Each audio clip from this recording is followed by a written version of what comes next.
নতুন কিছু আবার একটা বেড়াল দিয়ে গেছে, তাই তার এভাবে মাঝে মাঝে ধাইটাকে ছেড়ে দেই।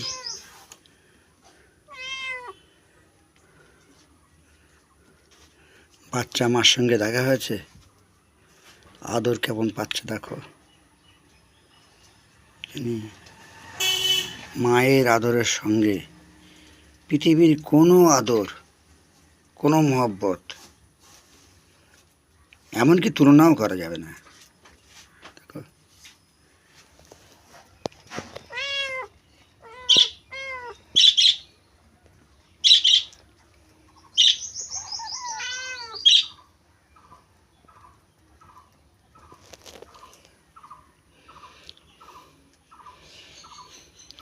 এই ভোরবেলা ছেড়ে দিয়েছিলাম, এখন বেলা 11টা 11:30 বাজে।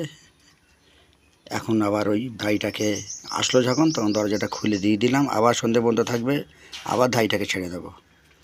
পুরোটা ছেড়ে দিলে কী হবে, বাচ্চাগুলো কোথায় কোথায় ছুটি হয়ে যাবে। একটা সাইলেলে যাবে, একটা মেজি দিলে যাবে, একটা সামনে রাস্তা গাড়ি চাপা পড়বে। এবার ছেড়ে দেবো, 8 দিন 15 বাদে একবারে ছেড়ে দেবো। এবারে বাবা যতটা খুঁটে খা। সারাক্ষণ আমাকে খেয়াল রাখতে হচ্ছে, এমনকি রাত্রে 2টা 3টের সময় উঠে যেতে। না, আরও অনেকগুলো আছে। আমার শীতনেই তো 4-5টা শোয়। একটা মদ্দা বেড়াল আছে, তাদের কামড়ায়, সেই ভয়তে পড়ে আমার শীতনেই তারা শোয়। কী করব, উপায় নেই, বাধ্য হয়ে তাদের অনেক অন্যায় আমাকে মেনেও নিতে হয়। কিসের জন্য? এদের কি ইনকাম করবার জন্য না, পৃথিবীটা যাতে বেঁচে থাকে। পৃথিবীটা না বাঁচলে পশু পাখি জীব গাছগাছালি এরা যদি বেঁচে না রাখা যায়, পৃথিবী বেঁচে থাকবে না। তাই পৃথিবী বাঁচিয়ে রাখার জন্য আমার এই ত্যাগ। ভালো থাকবে না।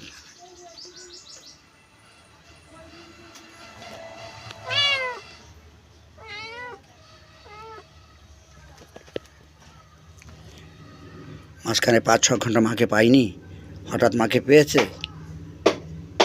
কীভাবে